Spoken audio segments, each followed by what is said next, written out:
Welcome, Dr. Flynn. It Thank you. feels kind of strange calling you Dr. Flynn. Do you want to tell the audience why that's a strange thing for me to say to you, our listeners? Because you're my wife. Usually Right. call I me don't sweetie, Dr. Sweetie. Yeah. Yeah. So on the podcast today, I have Dr. Sweetie. Yeah. So not only have Mike and I worked together in education for many years, but we're also married. So we work together in parenting and homework help as well, which takes us to the meat of our issue today, the parent question, Mike.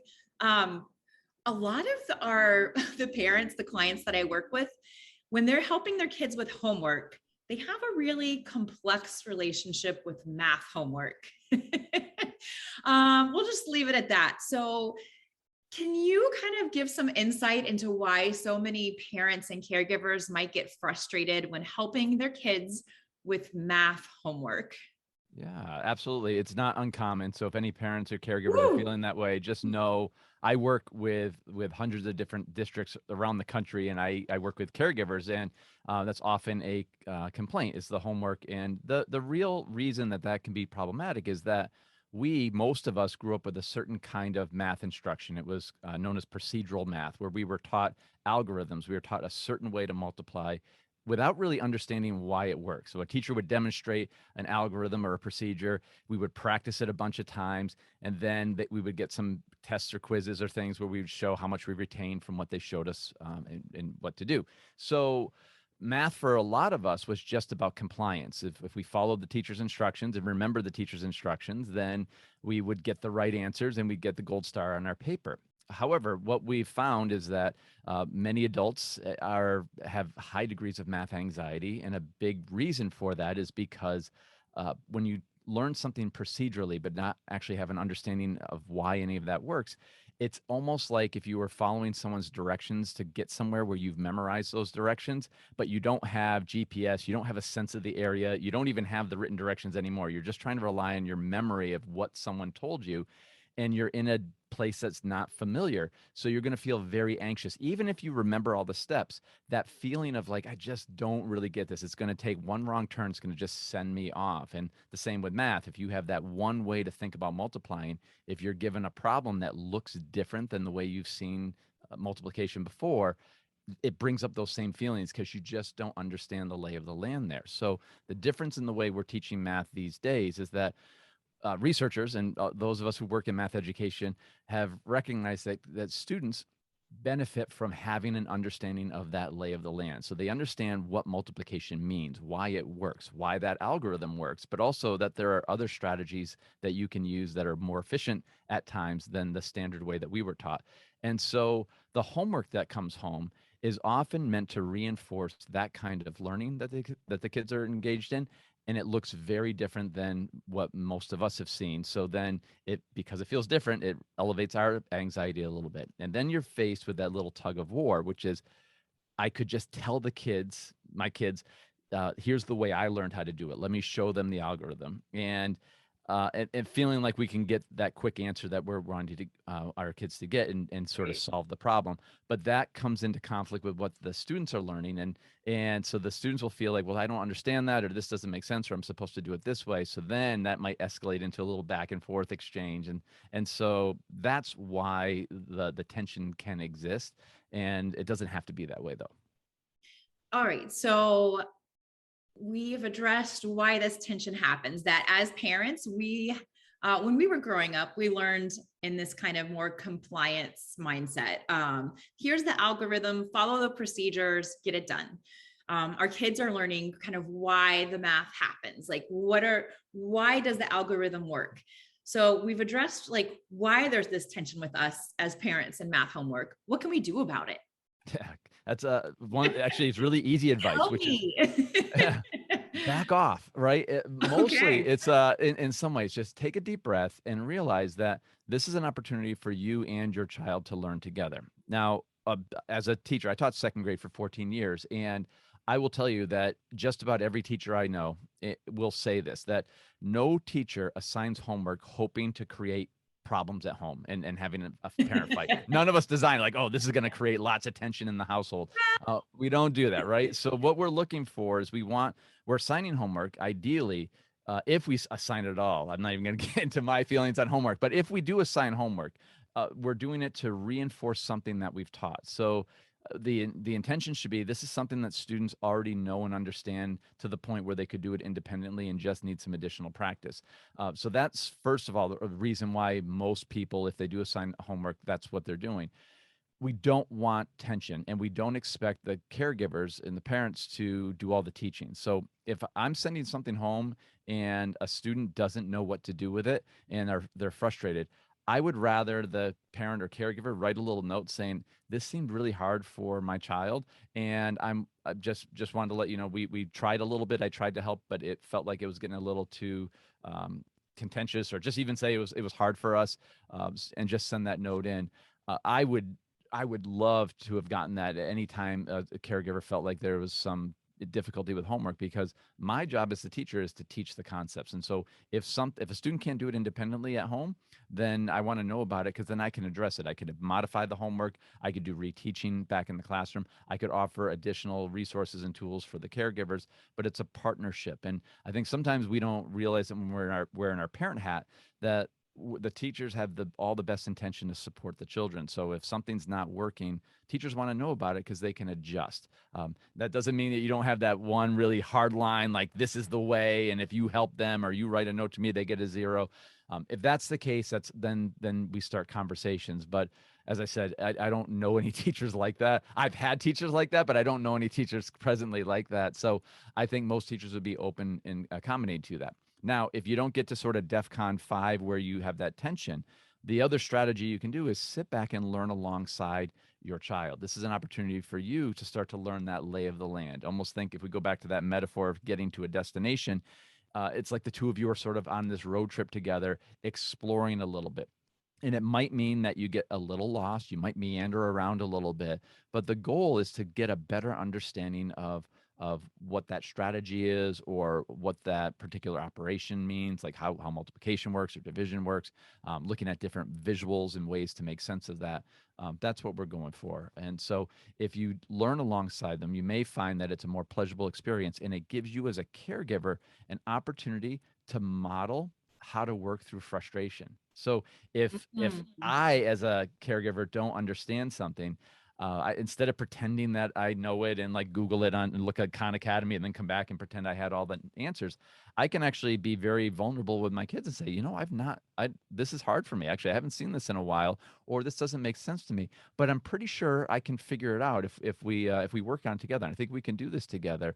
And then I'll talk aloud some of the things that I'm thinking about for my strategies. Like, I'm wondering what if we build this out with the blocks, or what would happen if we drew a picture of what this looked like, or when have we seen something like this in our lives? Can you think of a time when something gets bigger like this, or if we're working with like multiplication or something?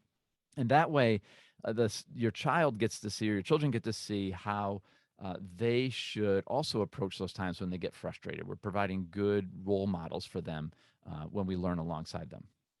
Right. Because what we don't want to do is, if we have any frustrations or anxiety around math, we don't want to give that to our kids. We don't want to pass that on. And whether we know it or not, they are watching us all the time. They're watching how we handle spilling the macaroni and cheese on the floor. They're watching how we handle receiving bad news on the phone. They're watching us all the time. So how we handle these potentially frustrating situations are like, their eyes are glued to us. So we need to be thinking about that and be cognizant of it. That's great advice. So we're working side by side our kids. I like your phrasing of, we just need to kind of back off with homework. And you gave some great examples of how we could like help our kids kind of explore their own thinking and talk about their own thinking. Are there a couple general questions that might be really easy for parents to remember that they can ask their kids if their kids are struggling with math homework? Absolutely. Yeah. I think so. Questioning, and actually really one of the best strategies too. So not only backing off, but sort of recognizing that what we're trying to do is have our children do most of the work. So that's the hard part sometimes, because we may actually see So the way. hard. Say again. It's so hard. Oh yeah, right. It's well because there's a couple things that are at play. One, as families, right? We may have dinner going. I may have a work meeting coming up. There may be other things where I have 15 minutes to dedicate to this homework help. So I'm trying to be as efficient as possible, while at the same time supporting the learners. Sometimes it just feels like I'm helping when I direct kids really quickly. If I point out, hey, you know what? What if you just broke this number in half and then you doubled this other number? I bet you get the answer a lot faster. If I start giving those, like feeding all of the great strategies, it'll feel sometimes like I'm helping, like I'm teaching my kid these great strategies. But in fact, what I'm doing essentially is sort of robbing the learning in a way, because I'm just delivering knowledge. So learning's a messy process, and it involves us internalizing new information and connecting it to things that we already know and understand. So students should be taking this new thing that they're practicing and building some connections to it by having more experiences working through some of this math. As we inject our own little tricks and strategies and things, while it may be helpful in getting the answer, it's not helping with the greater understanding, the greater learning. So one of the things that a comparison I often make is the difference between a lifeguard and a swim instructor. And so both kind of very similar jobs in terms of working around water. Neither position wants kids dying, right? But Not a good. lifeguard's job is to reduce or even just eliminate any kind of struggle. And a swim instructor's job is actually to encourage some of that struggle. And I think so. Our daughter Cora has swim lessons, and Miss Catherine, when I was watching one of the ones that she did with Cora, she actually put weighted bracelets on Cora's arms in the water. So Cora's, of course, got a float on and everything, but she actually made the swimming harder by putting these like 2-pound weights on her arms, and she's trying to have Cora scoop through the water. She's making it actually harder so Cora can struggle for one little lap around the pool. And then she took the bracelets off, and you can imagine Cora then starts very easily moving her hands and scooping the water. So a really good swim instructor provides that kind of place for the learner to struggle, so that they learn for themselves how to navigate the water. The same is true with math. When we allow the kids to try to make sense of it, rather than us give them the strategy, if we ask them a question, what would be a good strategy right now? That's a way better way to help your child, because what you're asking them to do is think back to what's in their toolbox. What is a strategy I could use? What could I try here? And if they're like, I don't know, then you could say, well, what strategies do you know? Like, what are some strategies that you've practiced, right? So again, every time they come with something that's a question, or they're like, I'm not sure what to do, ask a different question that may be a little bit more supportive. Kind of like with Miss Catherine. So if she put the 2-pound weights on Cora's wrists and Cora went right down to the bottom of the pool, she's maybe will take them off or put a 1-pound weight on, right? Or if Cora was having trouble with the float, she would put more flotation on, as much that's needed, but not so much that Cora's bobbing out of the water. So asking questions like, what do you notice? What do you wonder? When a child says like I'm not sure what to do, or I'm not sure how this problem doesn't make sense to me. Asking questions about what you notice directs the kid to start making observations, taking into account what's the information I know, what don't I know, um, what are some things around this math that seem familiar or unfamiliar. They can list out these observations. Asking them what they wonder raises the kind of questions that they're thinking. Well, I wonder why this number's bigger. I wonder why Sarah in the story problem gave away all her shells, or something like that. So these noticing and wonder questions get the child to start making sense of the situation. We want their minds on what the math is. Those are two really easy out of the box questions. What do you think you could do? What strategies do you have? Does that make sense? Why do you think this works? All of these kind of questions that help engage the student on their own learning are the things that are really helpful. All right. And those question stems, this is for our listeners. We'll make sure to put those in our show notes. I know I was writing copious notes. So I took the notes for you. Questions in our show notes.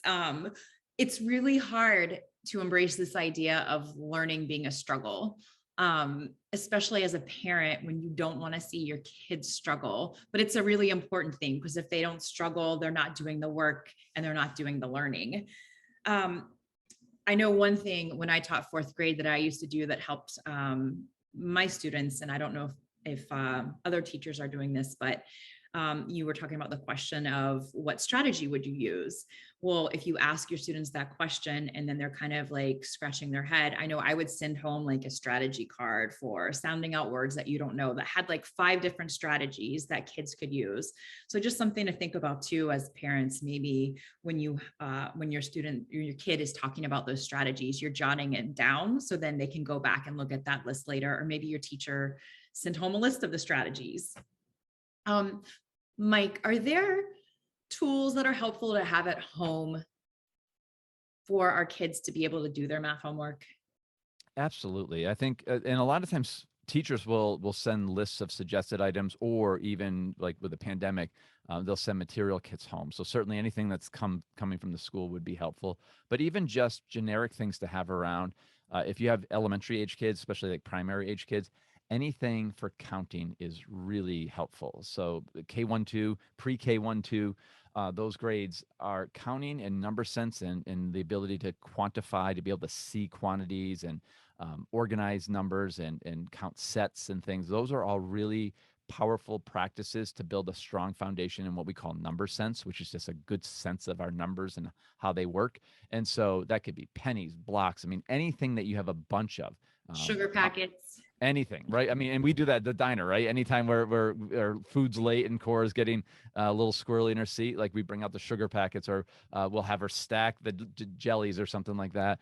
These are great ways to just informally build on some of the counting, but it also helps kids who are early in their math learning learn how to add and subtract, because they often in those early years, everything is very visual. So if a student has homework and it's I don't know, 24 minus 13, they can get 24 of whatever you have around the house, and they can count them, make sure there's 24, and they can count 13 away and act out the subtraction, and then count the remaining amount to solve it.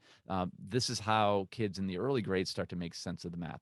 As kids around second grade, first and second grade, start to learn about the base 10 system, how we have place value, and there's a tens place and a hundreds place, et cetera. There's a great tool that most parents don't have around the house, or caregivers have around the house, and they're known as base 10 blocks. And I don't expect any caregivers to go out and buy them. They're expensive.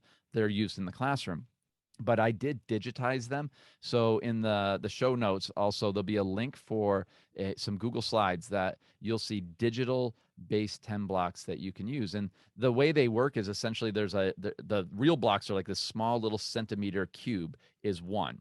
And then there's a stack of 10 of them that are stuck together, and that represents 10. And then there's 10 of those stacks laid together, which is like a little square, and that's 100. And then you take those 10 squares, you get those squares and have 10 of them, and that makes a big giant cube that actually has 1,000 of those centimeter cubes in there. What we use those for from really second grade on is to begin to make sense of multi-digit operations. We can use them to make sense of decimals. So for instance, if you use like that big 100 flat as call that one, then the little 10 rod there is 1/10. It's like, so it's a great way for students to start to make sense of why the numbers work the way they do, how they can break numbers apart by place and operate with them more efficiently. So these are helpful tools. If you're not familiar with them, I'd suggest playing around with them for yourself a little bit. Do some math, give yourself some addition and subtraction problems, multiplication, division, Have your and kid see give how it you works. some. Say again? Have your kid give you some. Yeah, exactly. Right. Learn together. That's a great idea, right? That would be fun for them to give you homework. And yeah, so I would recommend doing that. So those would be some of the things. I also think some other generic things, I wrote them down just so I wouldn't forget. But like I always find a deck of cards really helpful. Yes. The card games, and we'll talk about those, I'm sure, is like there's a lot of great card games that you can play that involve uh, counting and scorekeeping and good number sense development. I also love having graph paper and colored pencils handy, because the graph paper, plain blank paper is great too, but graph paper is helpful for organizing.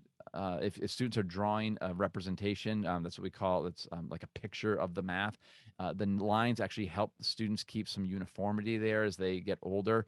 Younger kids, you can just go with blank paper, but again, second grade on, having some graph paper can be helpful.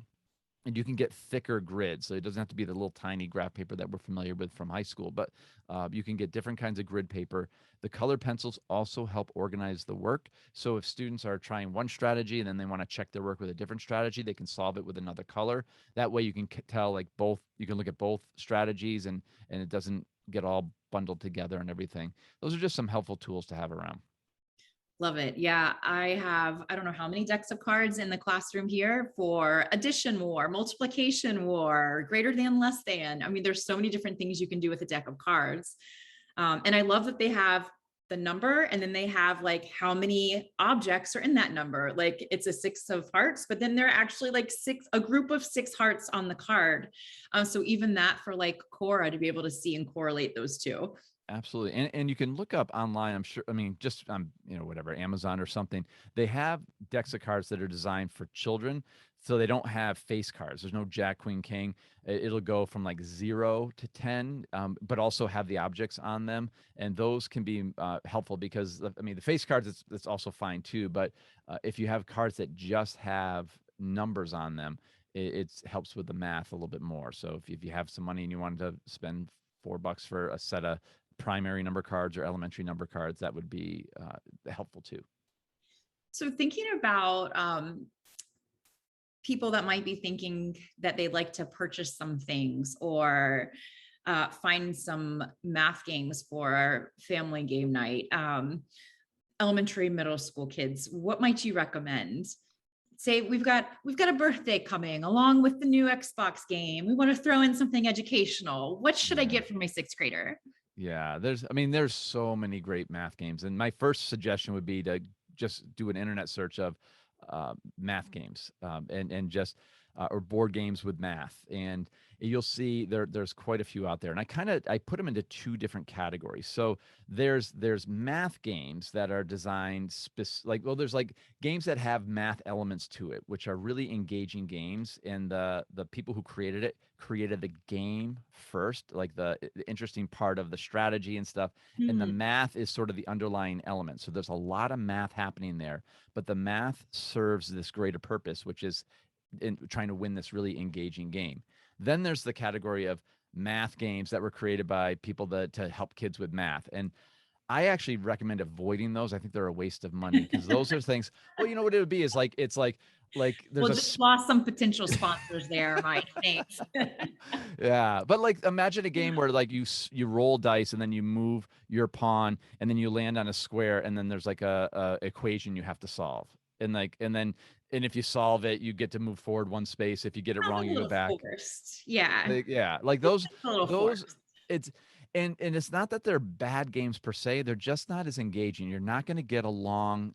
You won't play those a lot. So if you'll buy it, your kid will try it a couple times. It might be boring for them and for you, and then you just spent that money, and that could have been spent buying something like Blockus or buying Love like right. Blockets. So Blockus is a great game for spatial reasoning. That's a really strong game, and it has a long shelf life. You'll play that a long time. Cribbage. Cribbage is a card game that sometimes people get intimidated by it, but I've taught it to second graders, and it's so second graders can You handle it. taught I it to think your wife. I did, yeah. Like we play it, right? And I remember we were teaching your sister. You were trying to teach your sister, and the first time she saw it, she's like, "There's just too much happening here." But the first time you look at it, it does feel that way. But once you start to play it, it's actually very familiar. But there's so much adding in that game. There's the counting piece around the board and stuff. I'm 46 years old. I've been playing cribbage since I was in elementary school. My grandfather taught me it, and I mean that's a game that you're going to get a lot of mileage out of versus some of those math forced math games. Some other ones though, I think any card game that involves scoring is going to be really helpful. There's any card games that involve matching of numbers and things. They're really helpful. Like one thing you can do with a deck of cards is it's a game I used to play with my second graders called Turn Over 10. So you make a grid with cards face down, number cards. You get rid of the face cards and things, and students flip over two cards. To try to make 10. So if I flipped over an 8 and 2, boom, I got 10. I can take it. If I flipped over an 8 and 3, I made 11. I have to put those back down. but it's memory. So if you're playing with me, Megan, then you might have found where the 7 is. So you saw that 3. So now you take the 7 and the 3. Now you're making 10. And you can do Oh, make 10, make 12, make 16. It doesn't matter. Whatever sum you're trying to make, you just make that the theme of it, just making sure you have enough cards. And if you make larger numbers, then you flip over more than, maybe you flip over as many cards as you need to make that number. And if you go over, well, then you have to flip them all back over and you don't get to get it. But those are just some fun ways to play with the cards. One other game that's really helpful that is a math, it was designed around math, but it has a real high engagement, is known as Prime Climb. This one, signed by a uh, teacher, right? yeah, maybe Dan Finkel, and he might have had a team. I just know Dan Finkel as the creator of it, but it's really powerful for developing number sense, and it's something that engages students and adults. I run a grad program. Well, you know that, Megan, but for your audience, I run a grad program for math teachers, and when we're not in a pandemic and we're on campus, that's one of the things people do at lunchtime is they'll play Prime Climb while eating lunch. So they've done all this schoolwork focused on math, and then we go to our lunch break and they break out a math game, and that's how fun that game is. And so that's one. I'm just trying to see my notes to see if I forgot any other ones there. Oh, Shut the Box is Oh, another great one. And so that one you got me hooked on. And then I yeah, have Shut the Box for 2 and for 1 that are in our classroom at the community classroom. And I've got my tutors hooked who then have many of our students hooked here. Yeah, that game yeah. is contagious. Yeah. I first learned it with I was at a math conference, and one of my friends brought it to a bar. So you imagine, so this is what we do at math conferences, but you have all these math people at a bar. Yeah, nerd alert, right? So, but we're all playing this, and it's competitive. So you're the way for caregivers, you're not sure what it is. You have the numbers 1 through 9 that are sort of on these like little flip tabs, and you flip them all up, and then you have 2 dice, and you roll them. And if you roll like a 7, you have to flip over the equivalent of 7. So you can do a 6 and a 1, you can do a 5 and 2. You don't have to match what the dice are, and then you have to roll again, and then flip over some more, and you have to match the dice. And the goal is to have all of those numbers flipped down. But you'll see very quickly that there's some strategy involved there, and it ends up being a lot of fun. But again, counting the dice, and all of the counting and the adding that's involved there is building some of that number sense in a really fun and engaging way. Love it, Mike. And for our listeners, we have lists of teacher recommended math games. We'll post links to that in the show notes. And to the Shut the Box crowd, we look forward to receiving our royalty check. Just kidding. So, Mike, where can people go to find you and connect with you on social media? So I have a YouTube channel, and that you can just the YouTube links are always weird, but it ends with Mike Flynn 55. But Not you to can be put that in the confused show with the notes. general. Say again. Not to be confused with the general. Not yeah, no, no ties to Russia at all. So, although all the direct messages I get on social media would say otherwise when people think I'm him. So I get a lot of interesting messages. But YouTube channel, I post a lot of resources around math. I actually have a 1-hour family math video, which is to help caregivers make sense of why math looks this way. So I'd highly recommend any caregivers, if you're wondering why math feels like it's changed. This will help dispel any myths that are around it. You'll be able to see that on my YouTube channel that you'll see in the show notes. And then I'm on Twitter. That's the only other space I really live. It's Mike Flynn 55. If you wanted to look me up, that's 55 at the end there. And I post mostly just like education, math related material on there. So that's my 2 spaces.